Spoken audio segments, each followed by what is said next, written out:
My face is dumb. Don't film it. It's a dumb face. Okay, I know it. It's all God gave me to work with.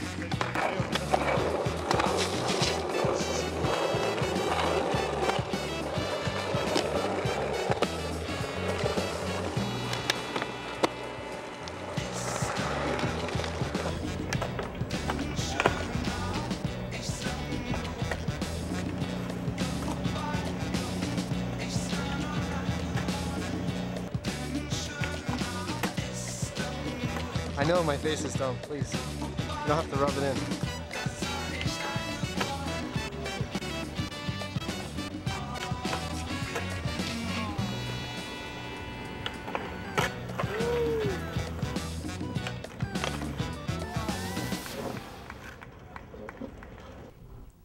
You know, we don't have perfect terrain around here. There's no such thing as a perfect spot around here.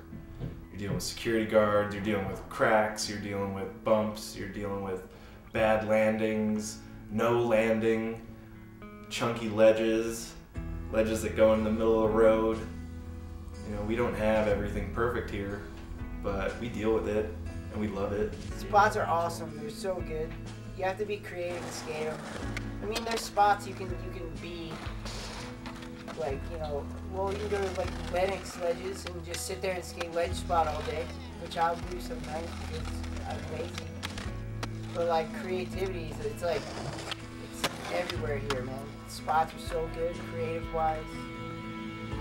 I don't know, you gotta not be lazy. You gotta want to go out and find the spots and go find them and go skate them, I guess. You know, it's all about getting up off your ass and doing that. Kids here constantly complain, like I was just complaining, the fact that there's no spots out here. But yet somehow when people come to New York that aren't from here, they come away with like magazine articles, interviews, like full parts. They come away with like 10 minutes of footage and they've only been here for a week.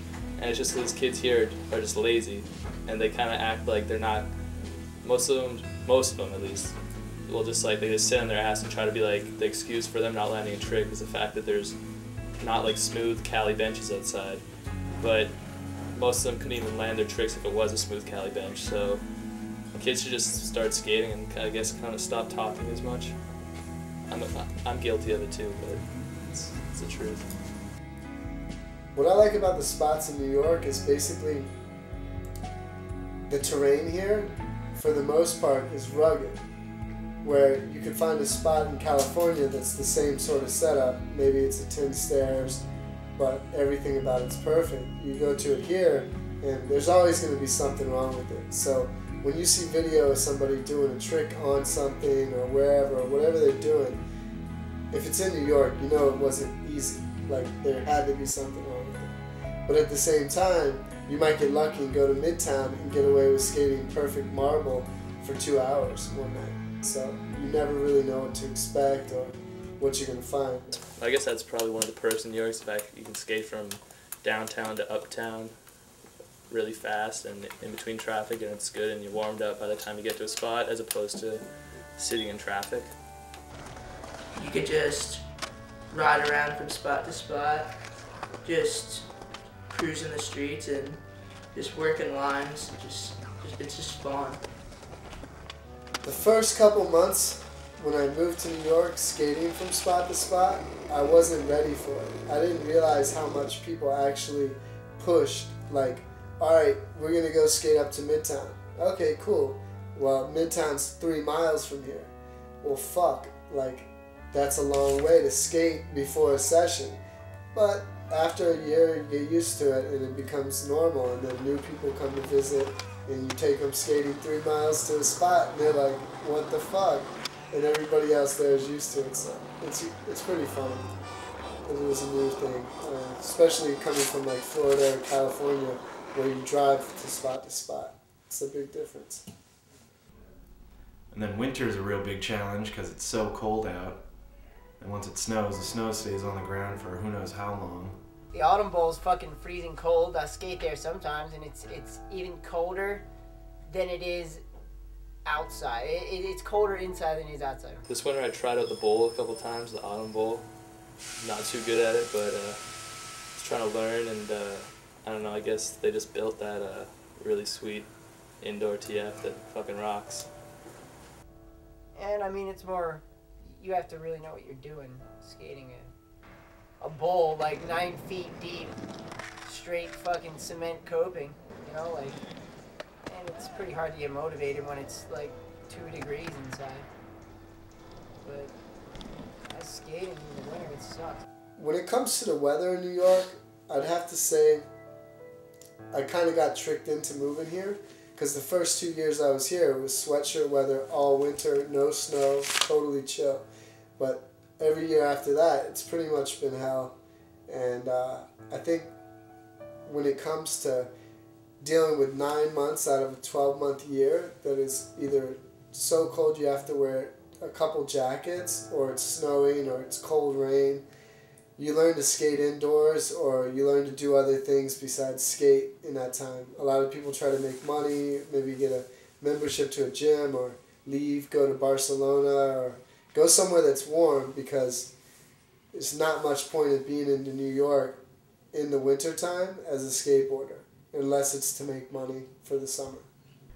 Over the years, I've just run into so many ridiculous things. Like, you'll just be at a random place and a random bum or like crackhead drug addict will just come up to you and start talking to you.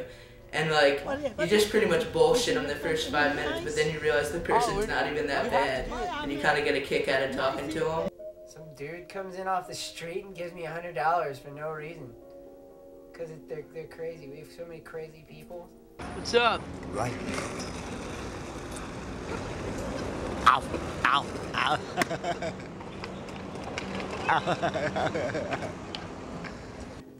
I seen a girl push a Mongo once down the street so fierce, hit a rock and almost get run over by a bus. And that was pretty fucked up, but it was pretty funny. Cause she was fucking booking, dude. This is like St. Mark Street. The girl got dreadlocks, one of those crazy cat in the hat hats. And it was just the worst. And she was just smoking Mongo footage, just as fast as she could be going. Fucking light change. Slide out Superman, Superwoman style with the cat in the hat shit, dreads everywhere. Board's gone, bus is like, and I was like, whoa, alright. And I just kept skating. Like, it was just so fucked up. You've got all the heroin addicts from Tompkins Square Park. And I mean, they're all drunk walking around. They go to fucking Doc Holliday's, which is 2 or 3 stores down. And they all come in here, they're all wasted and stuff. You see the craziest shit ever. Fights. Kids at Tompkins Square have guns and shit, and they claim to shoot people. I've seen so much shit here. I mean, back in the day, you got like Gino and Keenan and all those dudes, skating back in the early '90s. All these spots that I got to skate before it was like crazy, like midtown spots, like old FedEx building and stuff. I mean, a lot of them passed away, I guess. All the like main guys, and other ones kind of just moved on. Probably my all-time favorite skateboarder from New York would be like Harold Hunter in his heyday. Like, dude was an ill skateboarder and also a bad person. But other than that, as far as like still around today, I'd have to say like, that's from New York. It's hard because you think people are from New York, but they're not. Like Jason Dill, he's awesome, but he's not from New York. But I consider him a New York skateboarder.